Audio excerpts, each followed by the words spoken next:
आध्यात्म क्या, इतिहास क्या, आपको बताते हैं।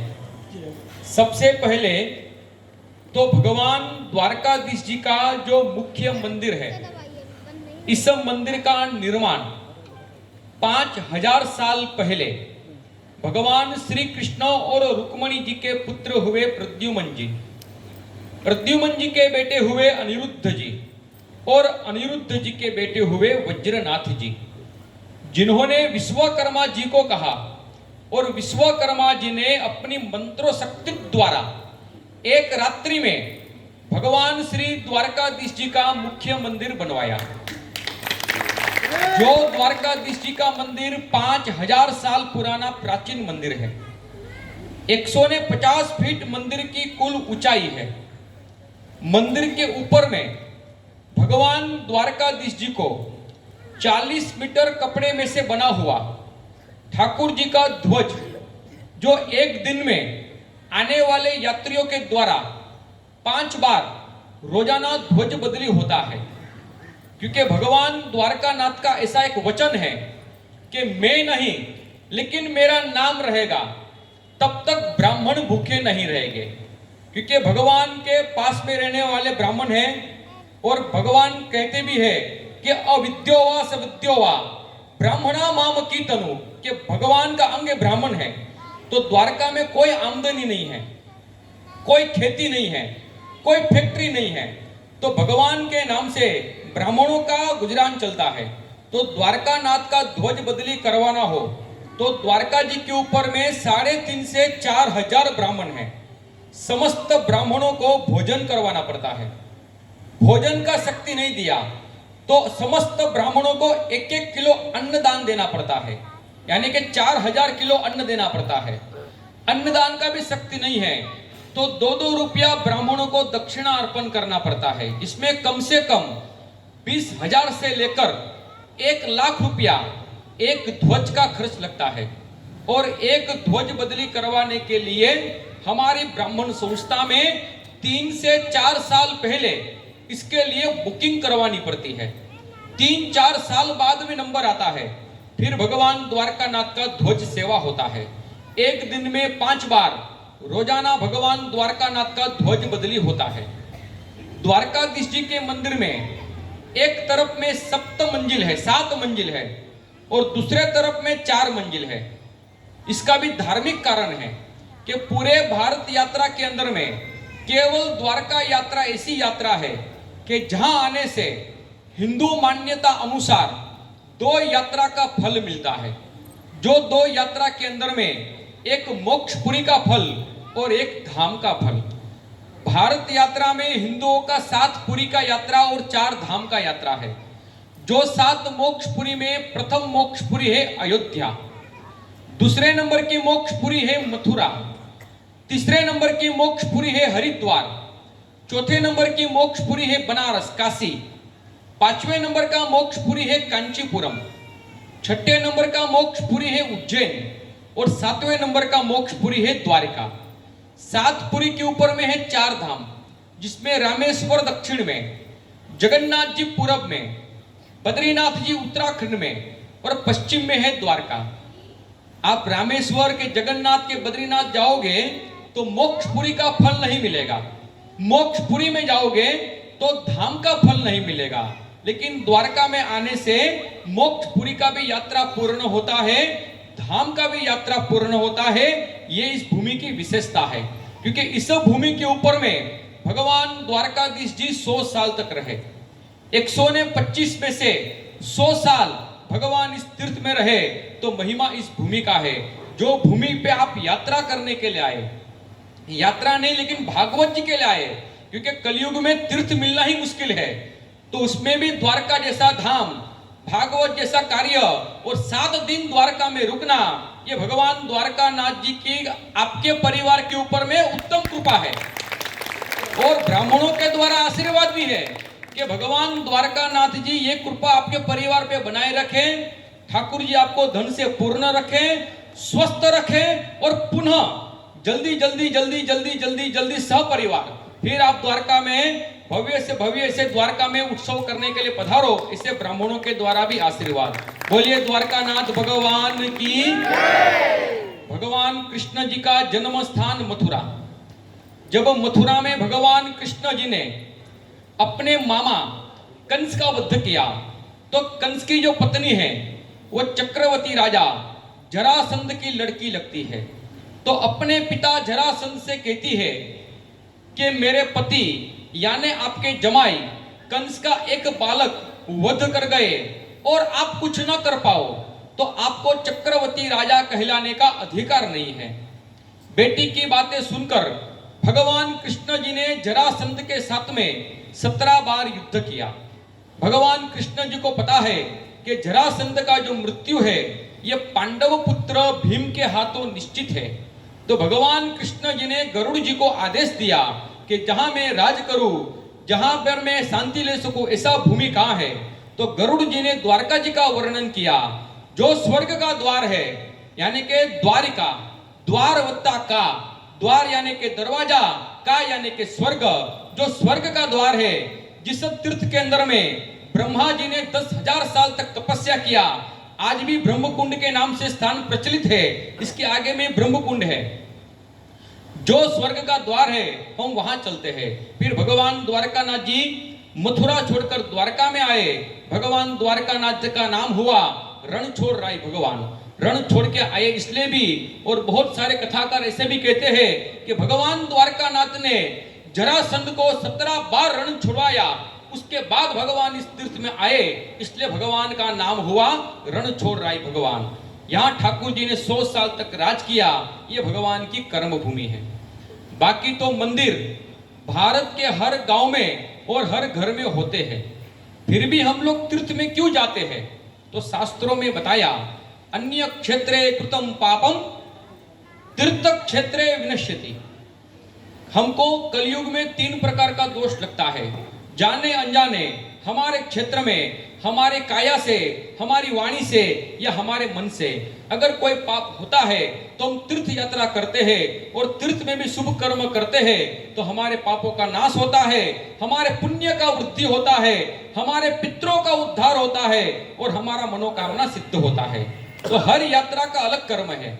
जैसे हरिद्वार जाते हैं, गंगा स्नान करते हैं। हरिद्वार में जाए और गंगा में स्नान न करे तो हरिद्वार जाने का मतलब नहीं है।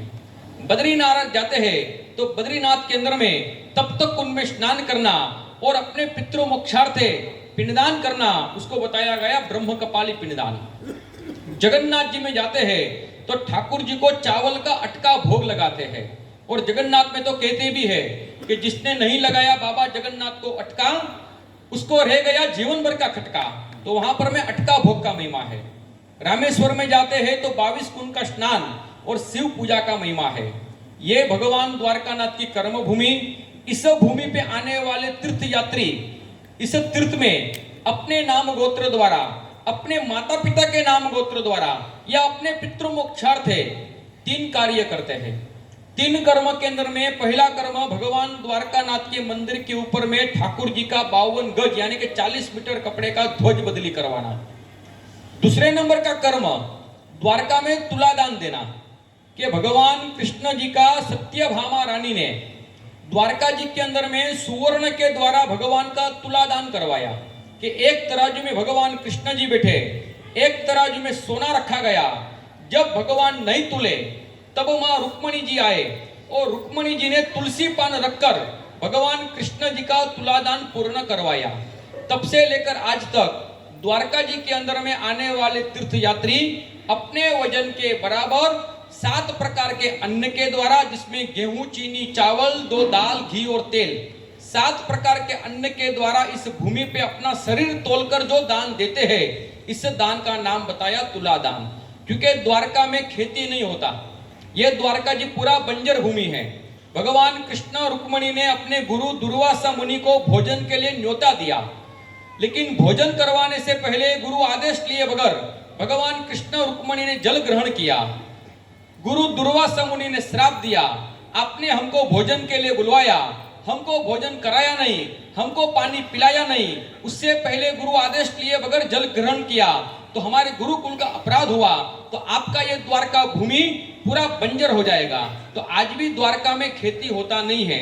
आज भी द्वारका के लोग पीने के पानी के लिए जमीन के अंदर में कमरा बनाते हैं और अंडरग्राउंड रूम में बरसात का पानी जमा करते हैं और साल भर तक वो पानी पीते हैं। द्वारका में खेती नहीं है तो आने वाले यात्री अपने शरीर के रोग दोष के निवारण के लिए, नवग्रहों की शांति के लिए, पाप दोष की मुक्ति के लिए और द्वारका धर्म यात्रा परिपूर्ण अर्थ है 7 प्रकार के अन्न के द्वारा अपना शरीर तोलकर जो द्वारका में दान करते हैं, इस दान का नाम तुलादान बताते हैं। सब यात्री समान नहीं है। द्वारका तो जगत धाम है, यहाँ तो अमीर भी आते हैं और गरीब भी आते हैं। सबकी इच्छा सामर्थ्यता अलग अलग है। तो तुलादान का भी 3 प्रकार है, उत्तम, मध्यम और भक्ति। कोई यात्री इस भूमि के ऊपर में उत्तम प्रकार का तुलादान करते हैं तो एक व्यक्ति के पीछे में 5,500 का खर्च लगता है। पति पत्नी जोड़े से आए और जोड़े से करना हो तो 11,000 का पूर्ण तुलादान होता है। कोई यात्री मध्यम तुलादान करते हैं तो एक व्यक्ति के पीछे में 3500 रुपये का खर्च लगता है। पति पत्नी दोनों को करना हो तो मध्यम के अंदर में 7,000 का खर्च लगता है। और ये भी कोई शक्ति नहीं है। भक्ति तुलादान करना हो तो एक व्यक्ति के पीछे में 2500 रुपये का खर्च लगता है। पति और पत्नी दोनों आए, दोनों को करना है तो एक जोड़े के पीछे में 5,000 का खर्च लगता है। ये उत्तम, मध्यम और भक्ति 3 प्रकार से तुलादान होता है। पहले नंबर का दान ध्वजादान, दूसरे नंबर का दान तुलादान और तीसरे नंबर का दान अन्नदान। कि तुलादान के भी शक्ति न हो तो तुलादान के निमित्त का अन्नदान करते हैं, जिसको नकद दान कहते हैं, जिसका केवल रसीद मिलता है। जो भी यात्री द्वारका जैसे धाम में अपने परिवार के नाम से, अपने नाम से इस तीर्थ के अंदर में जो भी कार्य करते हैं, ये दान ब्राह्मण संस्था में जमा होता है और ब्राह्मण संस्था द्वारा इसका अमावस्या पूर्णिमा के दिन द्वारका जी के 3,500 से 4,000 ब्राह्मणों में इसका 3 जगह पर में बंटवारा होता है। ब्राह्मण भोजन के अलावा ब्राह्मणों के द्वारा यात्री भोजनालय भी चलता है, जिसमें 20 रुपए के अंदर में आने वाले यात्रियों के लिए सवेरे 11 से लेकर 2 बजे तक दाल, चावल, अचार, रोटी, सब्जी, नमकीन और मीठा। शाम के समय पर में शाम को 7 से लेकर 9:15 तक खिचड़ी, कढ़ी, रोटी और सब्जी। ये 2 समय आने वाले तमाम यात्रियों के लिए ब्राह्मणों के द्वारा भोजनालय भी चलता है, जो आपके सहयोग से चल रहा है। तो आप में से किसी को भी द्वारका जैसे धाम में इस भूमि पे अन्नदान वगैरह, तुलादान वगैरह कुछ करना हो तो ब्राह्मण संस्था से आए हैं, आपको उसका रसीद मिलेगा। भगवान द्वारका नाथ का वस्त्र दिया जाएगा और द्वारका जी के 3,500 से 4,000 ब्राह्मणों में दान का 3 जगह पर में बंटवारा किया जाएगा। करना नहीं करना वो आपकी इच्छा की बात है। बताना वो ब्राह्मणों का कर्म है, क्योंकि कलयुग में बिना बताए माँ भी रोटी देती नहीं है और ब्राह्मणों की आजीविका आने वाले यात्री है। और दूसरी बात कि कोरोना समय है, कोई ज्यादा यात्री भी नहीं और 8 महीने से ब्राह्मण लोग ऐसे घर में बैठे हैं। आपको द्वारका नाथ प्रेरणा करे कि हमको इस भूमि पे आए हैं, कुछ सेवा करना है, आप जो बोलेंगे इसका आपको रसीद दिया जाएगा और द्वारका नाथ का वस्त्र आपको आशीर्वाद में दिया जाएगा। तुलादान करना हो तो तुलादान का पहले नाम गोत्र लिखा जाएगा। पंडित जी आपके साथ में आएंगे। तुलादान मंदिर में जाकर विधि विधान से पूजा होगा और पूजा होने के बाद एक तराजू में आपको बिठाया जाएगा और एक तराजू में अन्न रखा जाएगा। इसका नाम है प्रत्यक्ष तुलादान। तुलादान का इच्छा न हो और अन्नदान करना हो तो अपनी इच्छा शक्ति अनुसार दान कर सकते हैं, लेकिन नियम का दान करना हो तो उसमें भी 3 सेवा है, जिसमें अमावस्या पूर्णिमा की पूर्ण सेवा करते हैं उसका 2100 रुपया है, मध्यम दान करते हैं उसका 1500 रुपया है, चावल दान लिखवाते हैं उसका 1100 रुपया है और यथाशक्ति दान करते हैं उसका 751 है। बाकी आपकी क्या इच्छा है, आपकी क्या शक्ति है, वो आप जानते हैं, द्वारका नाथ जानते हैं। जो भी कुछ करेंगे ये हजारों ब्राह्मणों को मिलेगा। बताना हमारा कर्म है। द्वारका के ब्राह्मण कभी घर पे आने वाले नहीं है। आप लोग द्वारका में आए, रोज रोज आना नहीं है। जीवन में धन मिलेगा, लेकिन धाम और तीर्थ ये भाग्य से मिलता है। भगवान जो प्रेरणा करे तो कार्य करना। और दूसरा, सवेरे 9:30 बजे आप लोग यहीं पर में एकत्रित रहेंगे तो पंडित जी आपको यहाँ से द्वारका नाथ के मंदिर में लेकर द्वारका नाथ का पूरा विधि विधान से भगवान का परिवार का दर्शन करवाएंगे।